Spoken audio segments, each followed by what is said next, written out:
Objection, Your Honor.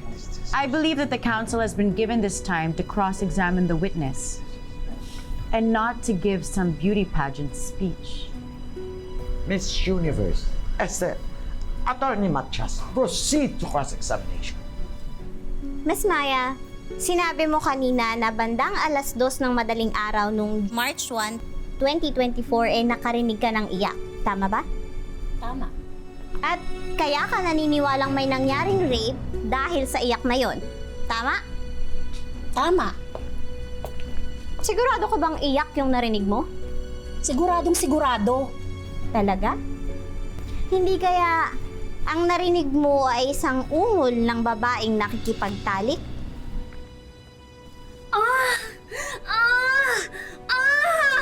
Yan ang ungol ng babaeng nakikipagtalik. At hindi yan ang narinig ko. Alam mo ba na hindi pare-pareho ang ungol na nagagawa ng bawat babaeng nakikipagtalik? Eh ikaw, ano bang alam mo sa pagkakaiba ng iyak at ungol? Ha? Excuse me?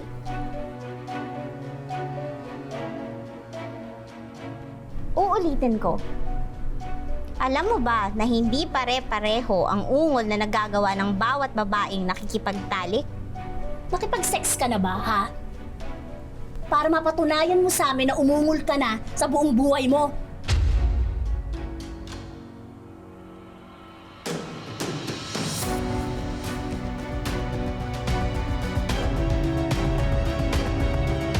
Your Honor, the witness is exhibiting blatant disrespectful behavior towards a court officer and to this court, especially in your presence.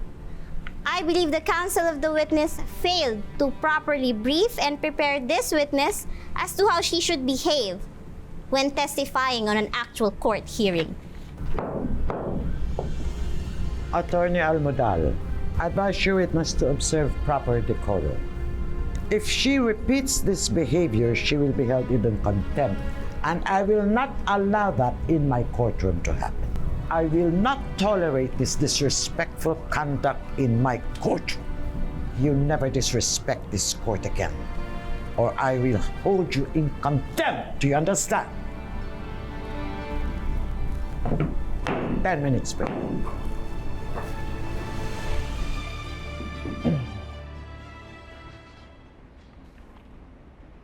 Bonnie, nabalitaan mo na ba? Ang alin?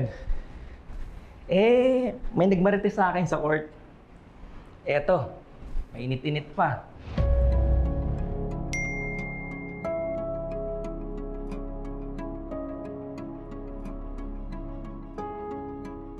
Si Joy po uli ito, yung anak po ni Lolo Isko. Kailan po kayo magpapadala uli? Kailangan na po kasi ni tatay eh. Gago, parang sara ulo to. Uy, sandali. Bibitinin mo pa ako eh. Sinimulan mo na eh. Ano yan? Eto na nga, may bagong abogado ang mga ingano. Kalaban ni Lilet. Si Attorney Catarina Almodal. Oh? Lakas ah. So magkalaban yung dalawang bar top notchers? Ay, papunta pa lang tayo sa mainit na breaking news ng mga marites sa court. Nalampaso daw talaga si Lilet ng malala. Pero, hindi ni Attorney Catarina, kundi ng witness na kinaprosexamine niya. Paano ba naman, itong witness, tinanong daw si Lilet kung alam ba ito ang pagkakaiba ng iyak at ungol ng isang babae. Alam mo naman, di ba? Teka, hindi. Ano yun? Kasi nga, virgin pa siya. Sino ba namang matinong lalaki yung papatulan siya? Hindi ba? Why are you so dense, Bonnie? Bakit lang kasi ang harsh mo? Ba't ganyan ka magsalita sa kapwa mo babae? Are we seriously fighting over that? That what?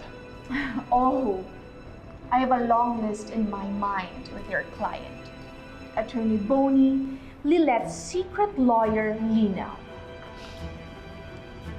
But I don't want to waste my time doing that. Ikaw, hanggang kailan mo ipagtatanggol yung sinungaling na yun? Bakit parang 70% ng relationship natin may involvement siya? Ano? Daig niya pa yung kabit?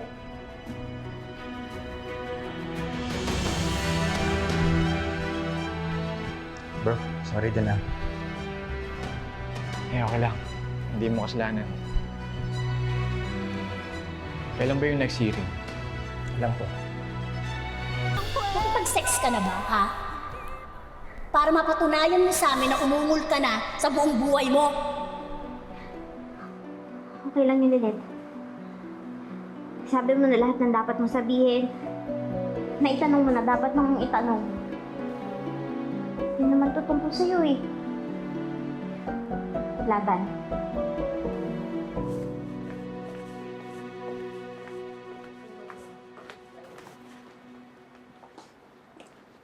Let me guess kung anong ginawa mo sa CR. Did you cry? Aww. O baka naman umungol ka. Alam mo, I understand na you're coming from zero experience, Lilith. I mean, who would dare sleep with you?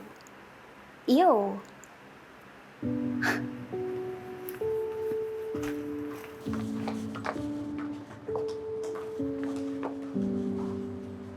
Manunumbat na naman ho kayo.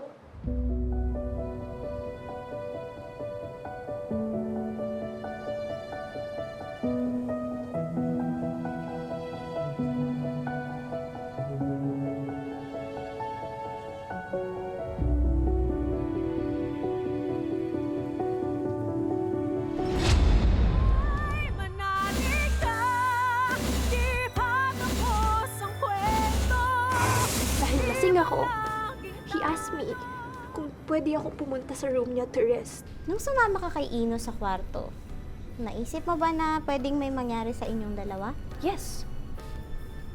But I would not allow it. Pero ginusto mong may mangyari sa inyong dalawa. Ano bang gusto mo ipalabas, ha? Na ginusto ko to nangyari sa akin? Nakipag-sex ka sa isang babaeng lasing at walang lakas. Isn't that rape, Mr. De Leon? I did not rape her, okay? If I wanted to have sex with Trixie, I am confident na hindi ko na kailangan siyang puwersahin pa. No! You raped me! Rapist ka, Ino! Liar! Rapist ka! Ni-rape Liar ka! Order in the court. You better make sure you control your client's counsels or you will suffer the consequences.